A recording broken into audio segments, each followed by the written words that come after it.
Maayong buntag po sa inyong tanan mga kapobre. Karon mga kapobre, ibalhin na po nato ni ato ang kanding mga kapobre.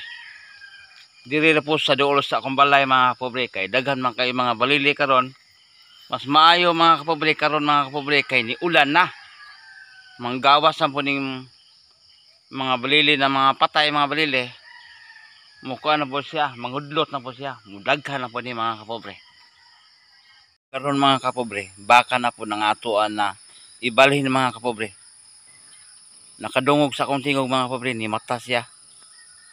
Akong ibalhin na dito sa dito dapit kay na may mga kalanon po dito gagmay nya. Mayo karon mga kapobre kay ni ulan na.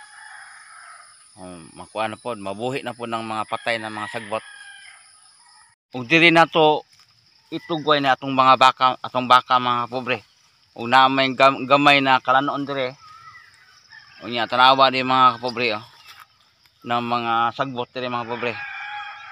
Kuan patay na siya. Nya maayo gani karon kay ni ulan na. Mobalik na siya mga buhi ning mga sagbot dire. Ug karon mga kapobre, maadto pa ta sa balay ron. Pero mana matagbalhin. Maglungag pa sa mga kapobre kay sayo pa man. Nya may eskwela po akong mga anak ron.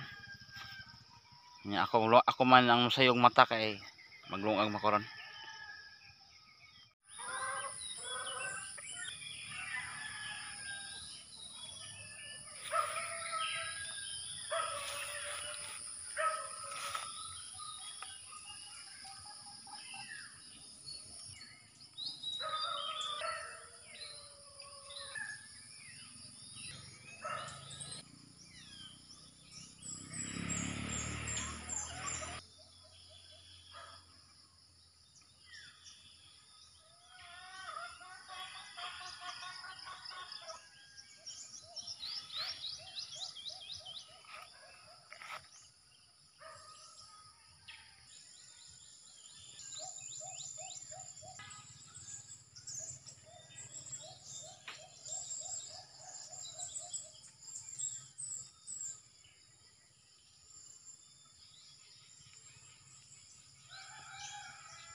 Kapobre ni abot ata sa balay nya karon naglungag na pud ta mga kapobre.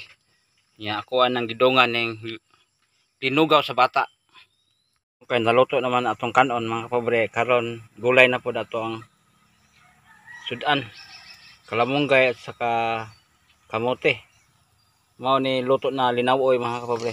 Wala siya subak. Puro ra siya gulay.